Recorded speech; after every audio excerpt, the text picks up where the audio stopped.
Okay, so we're gonna graph these other ones for homework here. And I'm going to say that I'm not going to spend a lot of time talking about sine values or how to graph particular points too much. I'm just going to kind of go through this quickly so it doesn't become a really long video. So this first one, we noticed that it's not going to make a rose because it's just theta on the inside. So that means we don't have a multiplier of theta. So that means we're just going to kind of run through our key points. I'm going to use pi over 4 for these for sure, the ones that are just theta. And we already know going in, because we started to learn about the forms here, that when there's nothing inside there with theta, we're just going to get a circle, and we expect that it's going to extend out on the x-axis because it's a cosine function, right? So the r value is going to be equal to 4 times the cosine of theta. So cosine of 0 is 1. So then that means our theta value, or sorry, our r value is 4. So the point that's going to be graphed in polar coordinates is 4, 0. All right, then for pi over 4, we've got r equals 4 times the cosine of pi over 4, which is root 2 over 2. And then we're going to get the decimal because we're graphing, rounded to one decimal place to the nearest tenth. So that's going to be about 2.8. So that will be the point that I'll graph is 2.8 pi over 4. For pi over 2, it's going to be 4 times the cosine of pi over 2, which is 0. So that will give us 0. So we'll have the point 0 pi over 2.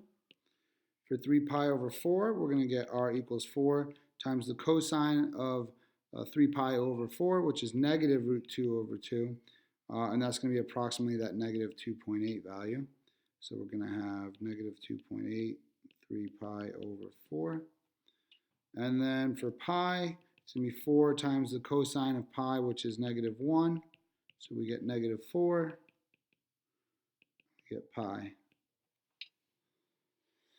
All right, so now it's time to graph our coordinates here, r theta. And this table is a little different than the one the other guy did in his notes.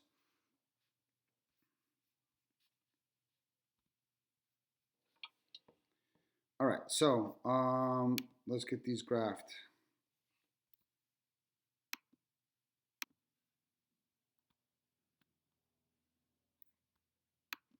All right, so it's as expected. It's a circle.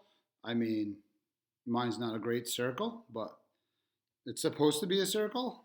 Anyway, moving along. All right, so now we're looking at this form when it's sine of 2 theta. So this will be what we expect. It should be a petal with a rose with 4 petals, and we already did this one in class together. So I'm going to skip this one, but now we're on to the whole like circle versus rose. You can tell the difference. It's pretty easy, right? And then this one we also did in class. So yeah. I had you guys do this one. It just rotates 45 degrees. And this one's also a rose with 4 petals. Sorry.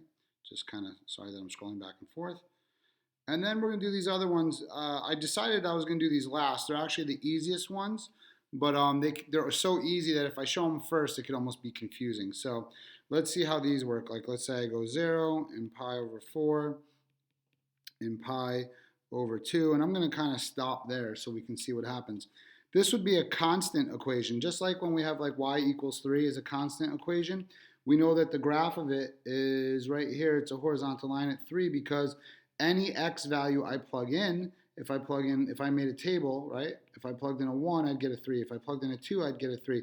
There's no x to plug it into, so no matter what x it is, it's always 3. The same thing is going to happen here with r equals 3, right? No matter what theta I plug into it, even though I'm not really plugging it in, I'm always just going to get 3. So my radius is always going to be 3, no matter what my angle is. If I go 0, pi over 4, pi over 2, and so on. So if I look at it this way, when I'm at 0, my radius is 3. And then I go to pi over 4, my radius is 3. And I go to pi over 2, my radius is 3.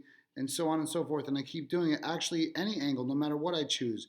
If I pick a weird angle, any angle I choose, the radius is 3. So what do you end up getting? You get a circle that's centered around the pole with a radius of 3. All right, so that's what that one is. And then lastly, Another constant function is when theta equals pi over 4. So it's the opposite idea.